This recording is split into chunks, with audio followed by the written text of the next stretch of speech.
Hello everyone, welcome back to my channel. বন্ধুরা, আপনারা অনেকে আমাকে কমেন্টস করছেন যে দাদা অরুণোদয় আসনির ফর্ম কিভাবে ফিল আপ করে। তো অরুণোদয় আসনির ফর্ম ফিল আপ করা একটা ভিডিও বানান না। তো আপনারা অনেকে আমাকে কমেন্টস করছেন যে অরুণোদয় আসনির অ্যাপ্লাই করার জন্য কি কি ডকুমেন্টস লাগে। তো বন্ধুরা, 1 নম্বরে আপনাদের ডকুমেন্টস লাগবে রেশন কার্ড। রেশন কার্ড থাকা ব্যক্তি কিন্তু অরুণোদয় আসনির অ্যাপ্লাই করতে পারবো। যদি আপনাদের রেশন কার্ড না থাকে তাহলে কিন্তু আপনারা অরুণোদয় আসনির অ্যাপ্লাই করতে পারবেন না। তো বন্ধুরা, 2 নম্বরে লাগবে আধার কার্ড, 3 নম্বরে লাগবো ভোটার আইডি কার্ড, 4 নম্বরে লাগবো পান কার্ড, আর 5 নম্বরে লাগবো ব্যাংকের পাসবুক। এইগুলা নথিপত্র দিয়ে কিন্তু আপনারা অরুণোদয় আসনির ফর্ম ফিল আপ করতে পারবেন। তো বন্ধুরা, অনেকে আমাকে কমেন্টস করছেন যে অরুণোদয় আসনির ফর্ম কীভাবে ফিল আপ করা লাগে। তো বন্ধুরা, এখন আমি আপনাদেরকে দেখাই দেবো অরুণোদয় আসনির ফর্ম কীভাবে ফিল আপ করে, সম্পূর্ণ ফুল ডিটেলস আপনাদেরকে দেখে দেবো। তো বন্ধুরা, ফুল ভিডিও দেখতে থাকুন। তো বন্ধুরা, এখানে রয়েছে অ্যাপ্লিকেশন নাম্বার, তারপর রয়েছে ডিস্ট্রিক্ট, জেলা। তো বন্ধুরা, আমাদের ডিস্ট্রিক্ট হচ্ছে ধুবড়ি, তো এখানে ধুবড়ি লিখে দেবো। তারপরে রয়েছে নগর, গ্রাম, যেহেতু আমরা গ্রামে বসবাস করি। তো বক্সের ভিতরে আমি রুরালে রাখতে দেবো, রুরাল। তো বন্ধুরা, তারপরে ডে, মান্থ, ইয়ার, মানে কত তারিখে আমি ফর্মটা ফিল আপ করে জমা দিলাম, তো সেই ডেটটা বসান নেবো। তো এখানে আমি অলরেডি বয়স ডেট বসাই দেবো, 20/09/2024। তো যেহেতু আজকে 20 তারিখ, 30 তারিখে আমি ফর্ম ফিল আপ করতেছি, সেই জন্য 20 তারিখ দেওয়া হলো। তারপরে বন্ধুরা, নিচে রয়েছে ব্লক নাম, মানে আপনাদের ব্লকের নাম কি। তো এখানে ব্লক নাম বসাই দেবেন, যেহেতু আমাদের ব্লক গৌরীপুর, তো গৌরীপুর বসাই দিলাম। তারপরে গ্রাম পঞ্চায়েত, তো গ্রাম পঞ্চায়েতের নাম বসাই দেবেন, আপনাদের গ্রাম পঞ্চায়েত যেটা সেটা বসাই দেবেন। তো আমার গ্রাম পঞ্চায়েত ফলিমারি, তো আমি ফলিমারি বসাই দিলাম। তারপরে বন্ধুরা, এখানে দেখেন নেম অফ ভিলেজ নেম, গাঁওর নাম। তো আপনাদের গাঁওর নাম যেটা সেটা বসাই দেবেন। তো আমার গাঁওর নাম কুন্টিচর পার্ট 2, তো আমি কুন্টিচর বসাই দেবো, কুন্টিচর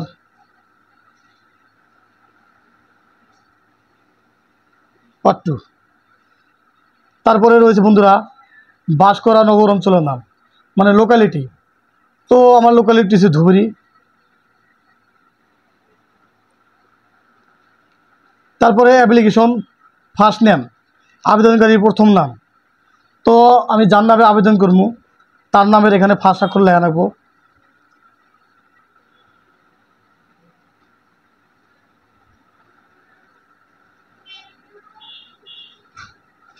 তো তার নাম হচ্ছে আসমিনা। তো বন্ধুরা, মিডিল নেম নাই, লাস্ট নেম আছে ইয়াসমিন।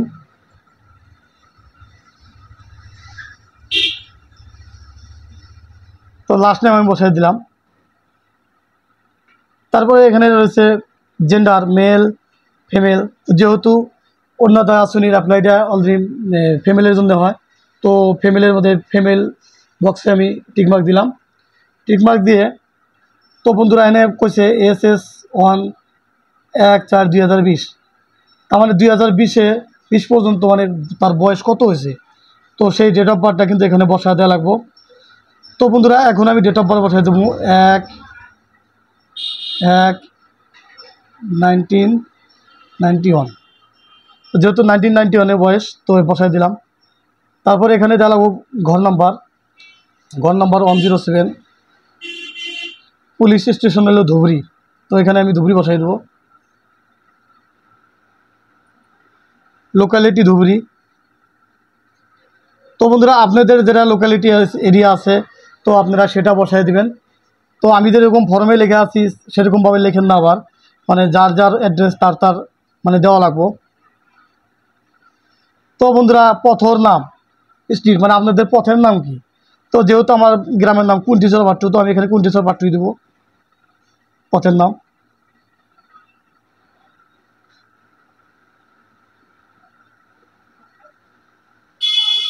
তারপরে বন্ধুরা, এখানে পিনকোড দেওয়া লাগবো। তো আমাদের পিনকোড নাম্বার হচ্ছে 783325।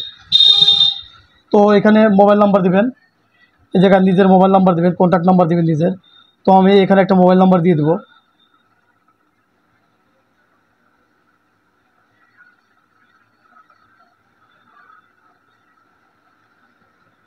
তো বন্ধুরা, মোবাইল নাম্বার দিয়ে দেবো।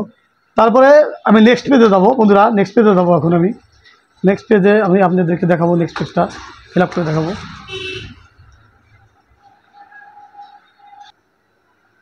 তো বন্ধুরা তারপরে রয়েছে ফ্যামিলি ডিটেলস, মানে পরিবারের বিবরণ, কর্মিক নম্বর, নাম, বয়স, লিঙ্গ, সম্পর্ক। তো বন্ধুরা এখানে মানে যে ব্যক্তিটার মানে নাম অ্যাপ্লাই করবেন তার যদি মানে হয়তো হয়তো ডিভোর্স হয়েছে ধরেন, বা বিধবা হয়েছে, বা এই ধরনের যদি সেই ব্যক্তিরা হয়ে থাকে, তাহলে কিন্তু মানে ফ্যামিলির বিবরণটা তাহলে লাগবো না, যেহেতু পোলাপান না থাকে। আর যদি ডিভোর্স হয়ে না থাকে তো তার কিন্তু মানে ফ্যামিলি বিবরণটা দেওয়া লাগবো। তো বন্ধুরা যেহেতু যে ব্যক্তিটার নাম আমি অ্যাপ্লাই করতেছি তার কিন্তু ফ্যামিলিতে কেউ নাই, তিনি একলা, তো এই জন্য তার ফ্যামিলি বিবরণটা আমি এখানে দেবো না। তো নেক্সটে এসে যাবো। নেক্সট এখানে মানে ব্যাংকের নাম চাইছে, তো আইএফসি কোড চাইছে, তো আবেদনকারীর ব্যাঙ্ক অ্যাকাউন্ট বিবরণ। তো বন্ধুরা এখানে হচ্ছে আইএফসি কোড, তো কোন ব্যাংকের অ্যাকাউন্ট সেই ব্যাংকের আইএফসি কোড বসাতে লাগবো। যেহেতু এসবিআই এন 5069। তো বন্ধুরা এখানে আইএফসি কোড বসা দিলাম, ব্যাংক নাম দিলাম এসবিআই ব্যাংক। তারপরে বন্ধুরা এখানে রয়েছে ব্যাংক নেম মানে শাখার নাম ব্যাংকের। তো ব্যাংকের শাখা হইল ধুবুরি। তো অ্যাকাউন্ট নাম্বার মানে অ্যাকাউন্ট নাম্বার দিলাবো।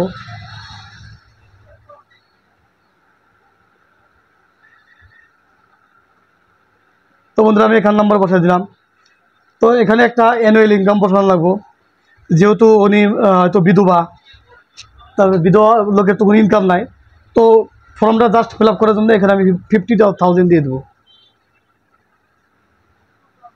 1,10,000। তো বন্ধুরা 50,000 টাকা দিয়ে দিলাম।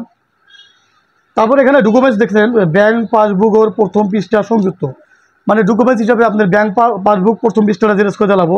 তো এখানে ইএসএ টিক মার্ক দিবেন। তারপরে বন্ধুরা এখানে লিখছে প্রাধান্যতাক সমর্থন করা নথিপত্র সংযুক্ত, তো এখানে ইউজ করে দিবেন। এনি আদার ডকুমেন্ট অ্যাটেস্ট, আন কোনো নথিপত্র সংযুক্ত মানে কোনো নতুন কোনো অন্য কোনো মানে ডকুমেন্টস এখানে দিবেন নাকি। তো যদি PAN card, voter ID card আর যে কোনো কার্ড যদি দেন তাহলে এখানে ইউজ করে দেবেন। তো বন্ধুরা নেক্সট পেজে যাবো। তারপরে আমি তোমরা নেক্সট পেজে যাবো। এখানে এখানে আছে ডিক্লারেশন ঘোষণা। তো বন্ধুরা ডিক্লারেশন ঘোষণাটা আপনারা ভালোভাবে পড়ে নেবেন। তো আমি এসএমএসটা যেটা লেখা আছে সেটা পড়ে আমি আপনাদেরকে শুনাইতেছি। উপরোক্ত তথ্যসমূহ মোর জ্ঞানত সত্য আৰু মোর আবেদন যিকোনো কারণবশত বাতিল করা হব পারে বা মোর উপরত যিকোনো ব্যবস্থা গ্রহণ করা যাব পারে। তো বন্ধুরা আপনি যে মানে অ্যাপ্লিকেশনটা করবেন, আপনার অ্যাপ্লিকেশনটা ইনকোয়ারি করে যদি ওনারা কোনো ধরনের মানে কিছু দেখে যে আপনি ভুল ইনফরমেশন দিচ্ছেন, তাহলে কিন্তু আপনাদের উপরে কিন্তু কোনো একটা আইনি ব্যবস্থা নিতে পারে। তো এটা মানে কোনো একটা আইনি ব্যবস্থা নিতে পারে। তো বন্ধুরা এখানে সেই ব্যবস্থা নেওয়ার জন্য আপনাদের কী বলাবো, এই বক্সের ভিতরে টিক মার্ক দেওয়া লাগবো। তো এখানে টিক মার্ক দেবেন। তো আপনি যে অরিজিনালি যদি বিধবা হয়ে থাকেন বা আপনার যদি শারীরিক সক্ষমতা মানে অঙ্গ প্রত্যঙ্গের ভিতরে কিংবা একটা প্রবলেম আছে, তাহলে কিন্তু আপনি এই যে টিক মার্ক দিয়ে এটাকে অ্যাপ্লিকেশনটা সাকসেসফুল করতে পারবেন। তারপরে বন্ধুরা 2 নম্বরে রয়েছে মই অহম চরকারক মোর ধারা প্রদান করা তথ্য প্রয়োজন অনুসারে সুধারিবলৈ বা এই আঁচনির হইতে জড়িত সরকারি কার্যাবলীর ভাবে উপরোক্ত তথ্যসমূহ ভাগ বড়োয়ার কৰিবলৈ অনুমতি প্রদান করেছো। তো বন্ধুরা এই জায়গায় একটা টিকমার্ক দিয়ে দেবেন। তারপরে বন্ধুরা এখানে লেখা আছে কার্যালয়ের ব্যবহার ভাবে, মানে অফিসে যেটা ব্যবহার হবো, তো এখানে অফিসে থেকে মানে ফিল আপ করবো। তো এখানে অফিসের কাম। তারপরে দেখেন এখানে অ্যাকনোলেজমেন্ট রিসিপ্ট স্বীকৃতি। তো বন্ধুরা এটা এখানে অফিস থেকে ফিল আপ করবো, ফিল আপ করে আপনাকে এতটুকু মানে রিসিপ্টটা ছিঁড়ে দেবো। তো সেই রিসিপ্টটা আপনি রাখতে হবো ভেরিফিকেশনের জন্য। তো বন্ধুরা যদি ফর্ম ফিল আপটা আপনাদের ভালো লেগে থাকে চ্যানেলটাকে সাবস্ক্রাইব করবেন, লাইক করবেন, শেয়ার করবেন। তো বন্ধুরা আজকের ভিডিও এতটুকুই, ধন্যবাদ।